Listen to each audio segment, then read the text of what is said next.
திருச்சிற்றம்பலம். தினம் ஒரு திருமந்திரம். திருச்சிற்றம்பலம். பிறப்பறியார் பல பிச்சை செய்மாந்தர் சிறப்பொடு வேண்டிய செல்வம் பெறுவர் மரபிலராகிய மாதவம் செய்வார் பிறப்பினை நீக்கும் பெருமை பெற்றாரே. திருச்சிற்றம்பலம். பிறப்பறியார் பல பிச்சை செய் மாந்தர் என்று தொடங்கும் பாடலை இப்பொழுது காணப்போகிறோம். பிறப்பறியார் பல பிச்சை செய் மாந்தர் என்று கூறுகிறார். இப்பூமியில் பிறப்பதன் நோக்கம் என்ன என்பதை அறியாத பல மனிதர்கள் இருக்கிறார்கள். தங்கள் தேவைகளுக்காக பலரிடம் கையேந்தி பிச்சை கேட்டு வாழ்கிறார்கள். சிறப்போடு வேண்டி செல்வம் பெறுவர். அப்படிப்பட்டவர்கள் கூட இறைவனை நோக்கி சரியான தவம் செய்தால் அவர்கள் விரும்பிய சிறப்பான செல்வங்களை பெற்று மகிழ்வார்கள்.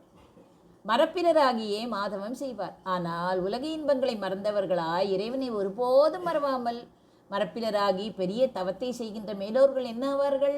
பிறப்பினை நீக்கும் பெருமை பெற்றாரே. மீண்டும் இப்பூமியில் பிறவாத பிறவி பெருங்கடலை நீக்கும் மேலான முக்தி நிலையை அடைவார்கள். சுருக்கமாக சொன்னால், தவம் செய்பவர்களுக்கு அவர்கள் விரும்பும் உலக செல்வங்களும் கிடைக்கும். ஆனால் உலகை பற்றாமல் இறைவனை மட்டும் பற்றுபவர்களுக்கு பிறப்பில்லா பெருநிலை கிட்டும். ஒரு கதையை பார்க்கலாம். முனிவர் வியாக்கிரபாதரின் மகனான உபமன்யு சிறுவனாக இருந்தபோது வறுமையின் காரணமாக பசுவின் பாலை பருக வழி இல்லாமல் இருந்தார். அரிசி மாவை கரைத்து குடித்தவருக்கு அதன் சுவை உண்மையான பாலின் சுவை இல்லை என்பது தெரிந்துவிட்டது. தனக்கு சுவையான பால் கிடைக்க வேண்டும் என்று சிறுபிள்ளைத்தனமான ஆசையுடன் அவர் சிவபெருமானை நோக்கி மிக கடுமையான தவம் புரிந்தார். அவரது மாதவத்தை கண்டு மகிழ்ந்த இறைவர் அவர் முன் தோன்றினார். தவத்தின் பலனாக உபமன்யு கேட்டது வெறும் ஒரு கிண்ணம் பால். ஆனால் அவரது தவத்தின் வலிமையும் இடைவிடாத பக்தியும் கண்ட இறைவன் அவருக்கு பார்க்கடலையே அளித்தார். இது வேண்டிய செல்வம் பெறுவர் என்பதற்கு உதாரணம். ஆனால் அந்த செல்வத்தை பெற்ற பின்னரும் உபமன்யு உலக ஆசைகளில் முழுகவில்லை. அவர் இறைவனின் பாதங்களையே கதியாக கொண்டார். அதனால் இறுதியில் அவருக்கு பிறப்பில்லாத பேரின்ப நிலையை இறைவன் அருளினார்.